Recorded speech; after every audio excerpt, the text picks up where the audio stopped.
Аймақта киік лағын өргізді. Бөкенің төлдеу маусымы мамырдың алғашқы 10 күндігінен кейін басталды. Киік қорғаушылармен қатар ғалымдар да дала кезіп, жануардың көбеюін зерттеп жүр. Табиғаттың ерекше құбылысын шетелдіктер де жыл сайын қызықтауға келеді. Төлдеу маусымының қалай өтіп жатқанын әріптесім Ардақ Мұратқызы көріп қайтты.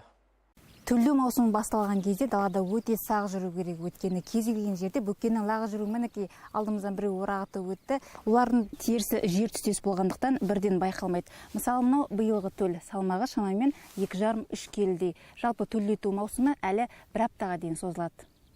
Бұл Оралдан 500 шақырым қашықтықтағы Жәнібек ауданының аумағы. Биыл киік осы мекенде төл өргізіпті. Былтырғы санақ бойынша елімізде бөкен саны 215 мыңнан асады. Соның 70%, яғни 135 мыңы Батыс Қазақстанды мекендейді. Қазір құралайды қорғау үшін күзет күшейтілген. Киіктердің бір ерекшеліктері ақбөкендердің. Төлдеген кезде лақтарын тұсап кетеді, лақтарын жатырқамай бір-бірін емізей береді. 2 сағат арасында бой алып, ол енесімен бірге шауып жүре береді. Қазіргі таңда біздер 4 топ жүріп жатыр. Бақылауда біздер ақбөкендердің көбейіп, сақталып, қорғалып, көбеюіне қамтамасыз етіп отырмыз. Киік қорғаушылармен қатар ғылыми қызметкерлер де бөкеннің соңында. Мамандар күніне 20-30 шақырым жаяу жүреді. Құралайдың өмір сүру ұзақтығын, жүру бағытын білу үшін құлағына сырға салады. Киіктің төлдеуін қызықтап, зерттеушілер арасында шетелден келген мамандар да бар.